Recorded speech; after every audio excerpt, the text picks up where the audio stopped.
ബീഹാർ നിയമസഭാ തെരഞ്ഞെടുപ്പ് ഫലങ്ങൾ പുറത്തു വരുമ്പോൾ NDA 202 സീറ്റിൽ ലീഡ് ചെയ്യുന്ന 35 സീറ്റിലേക്ക് ഇന്ത്യ കൂട്ടായ്മയുടെ ലീഡ് ചുരുങ്ങിയിരിക്കുകയാണ്. തേജസ്വി യാദവ് വീണ്ടും പിന്നിലായി എന്നതാണ് മറ്റൊരു പ്രധാനപ്പെട്ട വിവരം.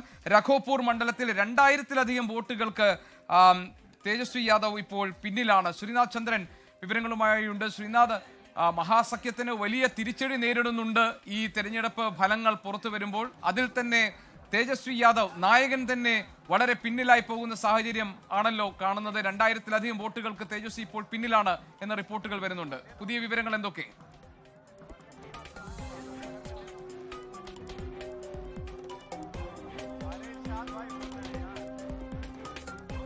മഹാസഖ്യത്തിനെ സംബന്ധിച്ചിടത്തോളം അവരുടെ തകർച്ച അത് ഏതാണ്ട് സമ്പൂർണ്ണമെന്ന് പറയാൻ കഴിയും. അവരുടെ മുഖ്യമന്ത്രി സ്ഥാനാർത്ഥി പോലും ഇപ്പോൾ വിജയിക്കാൻ കഴിയാതെ പോകുന്ന ഒരു നിലയിലാണ് അദ്ദേഹം പിന്നിൽ നിൽക്കുന്നു രാഘോപൂരിൽ എന്നത് അവരെ സംബന്ധിച്ചിടത്തോളം വലിയ തിരിച്ചടി സൂചിപ്പിക്കുന്നുണ്ട്. നമുക്കറിയാം 2010 ഇതേ മണ്ഡലത്തിൽ റാബറി ദേവി ഈ തേജസ്വി യാദവിന്റെ മാതാവ് പരാജയപ്പെട്ടതാണ്. അന്ന് പരാജയപ്പെടുത്തിയ സതീഷ് കുമാർ യാദവാണ് BJP ഇവിടെ സ്ഥാനാർത്ഥിയാക്കി വെച്ചിട്ടുള്ളത്. അതേ സതീഷ് കുമാർ യാദവ് ഇപ്പോൾ തേജസ്വി യാദവിനെ ഒരുപക്ഷെ പരാജയപ്പെടുത്തിയേക്കാം എന്ന നിലയിലേക്ക് കാര്യങ്ങൾ എത്തുകയാണ്. ഏതായാലും ഇപ്പോൾ BJP ഓഫീസിന് മുന്നിൽ ഇപ്പോൾ കാണുന്ന കാഴ്ചകളൊന്ന്, ഇവിടെ ഇപ്പോൾ JDU പാർട്ടിയുടെ പ്രവർത്തകർ ഇപ്പോൾ BJP ഓഫീസിലേക്ക് വന്നിട്ടുണ്ട്. അവർ ഈ ആഘോഷങ്ങളിൽ ഒരുമിച്ചുള്ള ആഘോഷങ്ങളിലേക്ക് കടക്കുന്നു എന്നതാണ് നമുക്ക് മനസ്സിലാക്കാൻ കഴിയും. ഞാനിപ്പോൾ ഉള്ളത് BJPയുടെ സംസ്ഥാന കമ്മിറ്റി ഓഫീസിലാണ്. ഇതിനകത്തേക്കാണ് JDU പ്രവർത്തകർ കൂടി മുദ്രാവാക്യം വിളിച്ചെത്തി അവർ ആഘോഷ പരിപാടികളൊക്കെ തന്നെ ഇപ്പോൾ നടത്തുകയും ചെയ്യുന്നത്.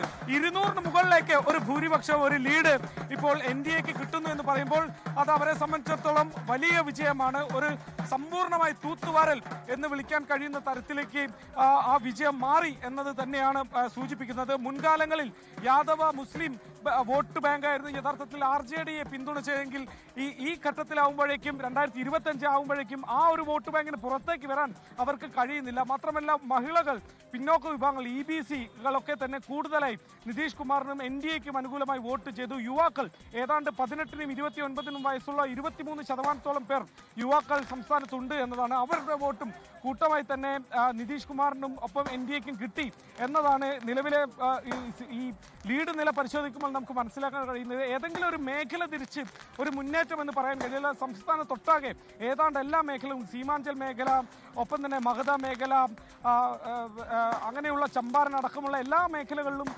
NDAക്ക് വലിയൊരു ലീഡ് നേടാൻ കഴിയുന്നു എന്നത് തന്നെയാണ് ഇപ്പോഴത്തെ ഒരു സാഹചര്യം. ഞാനിപ്പോൾ നിൽക്കുന്നത് BJP ഓഫീസിന് മുന്നിൽ ഒരു രഥം, ഒരു നമോ രഥം ഈ തെരഞ്ഞെടുപ്പ് കാലത്ത് സംസ്ഥാനത്ത് അങ്ങോളം ഇങ്ങോളം സഞ്ചരിച്ച ഒരു രഥമാണ്. അതിൽ BJP പ്രവർത്തകനായ ഫൂൽ സിംഗ് ആണ് ഈ രഥവുമായി സംസ്ഥാനത്തൊട്ടാകെ കറങ്ങി നടന്നത്.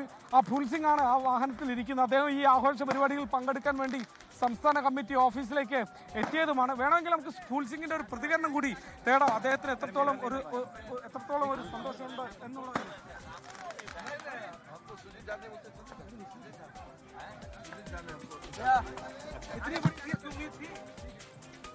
മറ്റ് ഒരു മാധ്യമ പ്രവർത്തനം അവിടെ തിരക്കിലാണ്. ഏതായാലും ഫൂൽ സിംഗ് നേരത്തെ ഞാൻ സംസാരിച്ചപ്പോൾ വലിയ സന്തോഷം അദ്ദേഹം പ്രകടിപ്പിക്കുന്നുണ്ടായിരുന്നു. ഏതാണ്ട് വലിയ വിജയം സംസ്ഥാനത്ത് നേടാൻ കഴിഞ്ഞു. ഒരു സുനാമി കണക്കെയുള്ള ഒരു വിജയം എന്ന് തന്നെ ഇതിന് വിശേഷിപ്പിക്കാൻ കഴിയും.